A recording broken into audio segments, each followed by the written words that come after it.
Hello student, स्वागत है आपका हमारे यूट्यूब चैनल अभी रॉय पीसीएम क्लासेस में। तो स्टूडेंट, आज फिर फिजिक्स विषय के अंतर्गत आज हम पढ़ने वाले हैं एक मोस्ट इंपोर्टेंट टॉपिक, जिसका नाम है वायु सावर्ट के नियम के अनुप्रयोग। जिसका पहला अनुप्रयोग आज हम इस वीडियो में पढ़ने वाले हैं, जो कि बहुत ही इंपॉर्टेंट अनुप्रयोग है। इसके 3 अनुप्रयोग हैं जो हम क्रम बाई क्रम से देखेंगे। पहले हम देखेंगे वृत्ताकार धारावाही कुंडली के केंद्र पर चुंबकीय क्षेत्र। उसके बाद जो हम देखेंगे अक्ष पर देखेंगे। उसके बाद हम एक परिमित धारावाही चालक के कारण चुंबकीय क्षेत्र देखेंगे, तार के कारण। ठीक है स्टूडेंट, तो इस वीडियो में जो हम पढ़ने वाले हैं वो पढ़ने वाले हैं वायो सेवर्ट के नियम के अनुप्रयोग। ठीक है स्टूडेंट, तो बने रहिए वीडियो के एंड तक। यदि चैनल पर नए हो तो चैनल को सब्सक्राइब कर लें, बेल आइकन को प्रेस कर ऑल पे जाकर क्लिक कर दें, ताकि आने वाले वीडियो की नोटिफिकेशन आपको मिलती रहे। चलते हैं, वीडियो को स्टार्ट करते हैं। तो चलिए स्टूडेंट, वायु सावर्ट नियम यानी कि वायु सावर्ट के नियम के अनुप्रयोग क्या पढ़ने वाले हैं हम इस वीडियो में। वायु सावर्ट नियम के अनुप्रयोग, जिसमें पहला अनुप्रयोग जो है वो हमारा है वृत्ताकार धारावाही कुंडली के केंद्र पर चुंबकीय क्षेत्र। वृत्ताकार धारावाही कुंडली के केंद्र पर चुंबकीय क्षेत्र यानी कि एक ऐसी कुंडली जो वृत्ताकार हो। कैसी कुंडली? एक ऐसी कुंडली जो कैसी हो, वृत्ताकार हो। जैसे कि आपको ये दिखाई दे रहा है, इस प्रकार से छल्ले की आकार की होगी कोई कुंडली, और उसमें कहीं से कटी हुई होगी साइड से, और उसमें धारा प्रवाहित की जा रही होगी।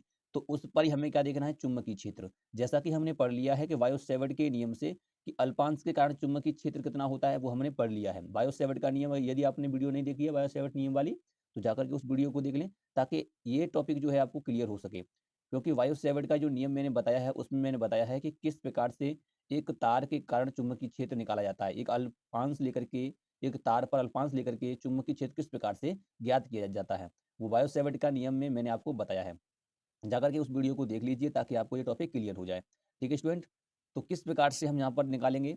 तो जैसा कि हम जानते हैं कि एक धारावाही चालक में जब धारा प्रवाहित की जाती है, तो उसके चारों तरफ एक चुंबकीय क्षेत्र उत्पन्न हो जाता है। क्या उत्पन्न होता है? चुंबकीय क्षेत्र उत्पन्न होता है।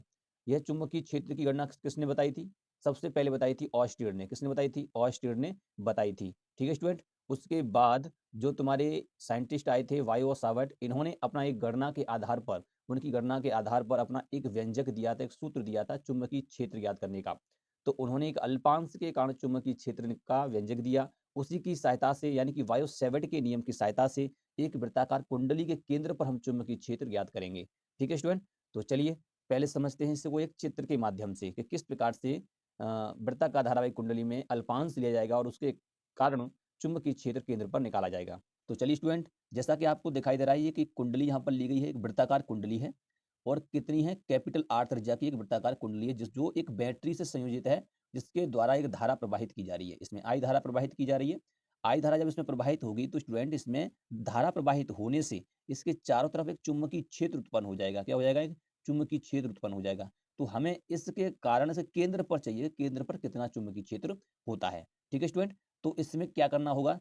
वायो सेवर्ट के नियम एक अल्पांश पे लागू होता है। वायो सेवर्ट के द्वारा जो चुंबकीय क्षेत्र का जो सूत्र निकल के आया था, वो अल्पांश के लिए था। तो हमें यहाँ अल्पांश लेना होगा। तो सबसे पहले क्या करना पड़ेगा? हमें इस पर एक अल्पांश लेते हैं। तो मान लेते हैं कि मैंने इस पर एक अल्पांश लेता हूँ, ये यहाँ से मैंने एक अल्पांश ले लिया। ये क्या ले लिया मैंने? इस पर एक अल्पांश। इस अल्पांश जो मैंने लिया है, इस अल्पांश को मैं डी एल कह देता हूँ। क्या कह देता हूँ? D L. डी एल लंबाई का मैंने एक अल्पांश लिया है। इस अल्पांश और इस बिंदु पर जो चुंबकीय क्षेत्र ज्ञात करना है, हमें इस बिंदु पर चाहिए। तो इसके बीच में जो कोण है, आपको दिखाई दे रहा है, ये कोण कितना है? 90 डिग्री का। कितना कोण है? 90 डिग्री का कोण है। यानी तो इस अल्पांश के कारण कितना चुंबकीय क्षेत्र होगा, पहले हम वो ज्ञात करेंगे। अगर हम अल्पांश के कारण यहाँ पे चुंबकीय क्षेत्र निकाल लेंगे, तो उसका समाकलन करके हम क्या कर लेंगे? हम इसका संपूर्ण कुंडली का निकाल लेंगे। तो यहाँ पर सबसे पहले क्या करेंगे? हम यहाँ पर एक अल्पांश के कारण चुंबकीय क्षेत्र देखेंगे। ठीक, उसके बाद हम इसका समाकलन कर देंगे। जो चुंबकीय क्षेत्र आएगा, उसका समाकलन करके हम इस संपूर्ण कुंडली का चुंबकीय क्षेत्र ज्ञात कर लेंगे। ठीक है स्टूडेंट, तो सबसे पहले इसकी थ्योरी लिखते हैं, उसके बाद हम इसकी गणना करते हैं चुंबकीय क्षेत्र की। ठीक है, चलिए स्टूडेंट, माना आर त्रिज्या की एक वृत्ताकार धारावाही कुंडली है, जिसमें धारा आई प्रवाहित हो रही है। तब कुंडली के केंद्र पर चुंबकीय क्षेत्र की गणना करने पर हम इसके केंद्र पर चुंबकीय क्षेत्र ज्ञात करेंगे। ये पूरी वृत्ताकार एक कुंडली है। इस पर हमने क्या कर लिया? एक अल्पांश ले लिया है, क्योंकि वायो सेवर्ट का नियम एक अल्पांश पे लागू होता है। किस पे लागू होता है? एक अल्पांश पर। अल्पांश के कारण हमें क्या करेंगे? एक चुंबकीय क्षेत्र यहाँ पर ज्ञात करेंगे। उसके बाद उसका समाकलन कर देंगे और हम संपूर्ण कुंडली का चुंबकीय क्षेत्र ज्ञात कर लेंगे। तो हम जानते हैं वायो सेवर्ट के नियम से। तो यहाँ पे लिखा है वायो सेवर्ट नियम से। वायो सेवर्ट का नियम एक अल्पांश के लिए होता है। तो हम कह सकते हैं कि जो डीएल अल्पांश अल्पांश डीएल अल्पांश के कारण चुंबकीय क्षेत्र ठीक है नहीं, डीएल अल्पांश के कारण चुंबकीय क्षेत्र जो होगा वो डीबी बराबर होगा म्यू नॉट बटे 4 pi I D L sine theta बटे आर स्क्वायर। क्या होगा? R square. तो यहाँ पर हो जाएगा तुम्हारा ये आर स्क्वायर होता है, तो अल्पांश के कारण निकाल रहे हैं ना हम यहाँ पर। तो स्टूडेंट ये होता है वायोट-सैवर्ट का नियम। तो अब हम इस अल्पांश के लिए देखेंगे, तो यहाँ पर क्या हो जाएगा? तो ये हो जाएगा डीबी बराबर mu naught upon 4 pi I D L sine theta बटे कैपिटल आर उसके, क्योंकि यहाँ पर जो दूरी वो कितनी है? Capital R. ठीक है स्टूडेंट, त्रिज्या है इसलिए यहाँ पर कितनी है? कैपिटल आर दूरी पर हमें चुंबकीय क्षेत्र चाहिए। ठीक है, तो वो हम यहाँ पर निकालेंगे, तो यहाँ कैपिटल आर। अब स्टूडेंट यहाँ पर जो थीटा जो है वो थीटा कितना होगा? थीटा होगा 90 डिग्री। कितना होगा? 90 डिग्री। तो यहाँ पर हम 90 डिग्री का मान रख देंगे। तो यहाँ कौन है वो कितना है? वो थीटा बराबर 90 डिग्री है। कितना है? 90 डिग्री। अब इस 90 डिग्री का मान यहाँ पर रख देंगे तो कितना ये हो जाएगा स्टूडेंट? यहाँ पर डीवी बराबर mu naught upon 4 pi I D L sign 90 degree. और साइन 90 का मान कितना होता है स्टूडेंट? साइन 90 का मान होता है तुम्हारा 1। कितना होता है? 1 होता है। तो साइन 90 का मान हो जाएगा 1। तो ये हो जाएगा डीवी बराबर mu naught upon 4 pi I D L sign 90 का मान 1 होता है बटे आर स्क्वायर। ठीक है स्टूडेंट, इतना हो गया जी। अब क्या करेंगे हम? ये छोटा सा अल्पांश के कारण है। अब हम एक संपूर्ण कुंडली के लिए निकालेंगे। इस संपूर्ण कुंडली के लिए जब हम यहाँ पर निकालेंगे चुंबकीय क्षेत्र, तो क्या करना पड़ेगा? समाकलन। स्टूडेंट जब एक बात ध्यान रखना, यदि हम डीएल डीएल डीएल इस पे पूरे पर जोड़ दें और सबको जोड़ें, तो कितनी हमें क्या मिलेगा? इस वृत्त की परिधि मिलेगी। इस डीएल अल्पांश जैसे सभी खंडों को हम यहाँ पर जोड़ें तो हमें क्या मिलेगा? एक वृत्त की परिधि मिलेगी, और वृत्त की परिधि होती है 2 पाई आर। क्या होती है? 2 पाई आर। ठीक है, इतना ध्यान रखना है। अब चलते हैं इसका समाकलन करते हैं। ठीक है स्टूडेंट, अब इसका समाकलन करेंगे। अब संपूर्ण कुंडली हेतु, तो यहाँ निकालेंगे संपूर्ण संपूर्ण कुंडली संपूर्ण कुंडली हेतु संपूर्ण कुंडली हेतु चुंबकीय क्षेत्र चुंबकीय क्षेत्र। अब संपूर्ण कुंडली के लिए निकालेंगे स्टूडेंट, तो क्या करेंगे? इसका समाकलन कर देंगे। तो बी बराबर हो जाएगा, इंटीग्रेशन कर रहे हैं बंद कुंडली का, तो डीबी इस प्रकार से। अब इसका यहाँ पे मान रखेंगे, तो बी बराबर इंटीग्रेशन ये हो जाएगा म्यू नॉट बटे 4 पाई आई डी एल बटे आर स्क्वायर।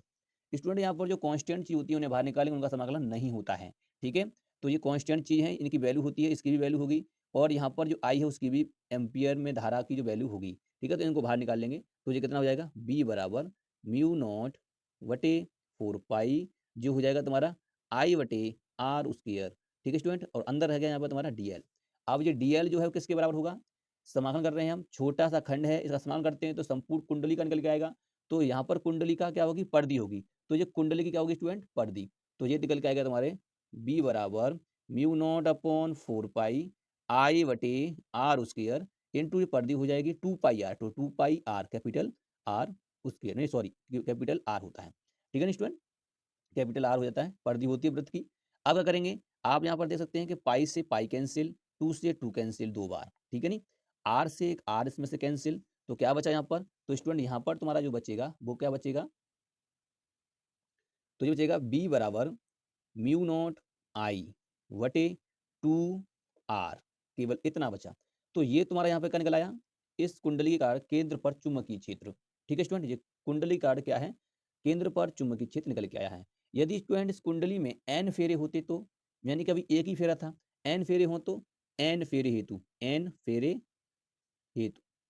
फेरे के लिए निकालेंगे, तो एन से इसमें गुणा कर देंगे, तो बी बराबर कितना हो जाएगा? जी हो जाएगा बी बराबर म्यू एन आई वटे 2 आर, ये हो जाएगा स्टूडेंट। ठीक है स्टूडेंट, ये तुम्हारा यहाँ फॉर्मूला निकल के आएगा। तो ये होता है तुम्हारा एक वृत्ताकार धारावाहिक कुंडली के केंद्र पर चुंबकीय क्षेत्र। ठीक है स्टूडेंट, तो उम्मीद करता हूँ आपको समझ में आ चुका होगा। यदि वीडियो पसंद आई हो तो लाइक करें, शेयर करें, चैनल को सब्सक्राइब करें, बेल आइकन को प्रेस कर ऑल पर जाकर के क्लिक कर दें, ताकि आने वाले न्यू वीडियो की नोटिफिकेशन आपको मिल सके। ठीक है स्टूडेंट, हम मिलते हैं नेक्स्ट वीडियो में, तब तक के लिए जय हिंद।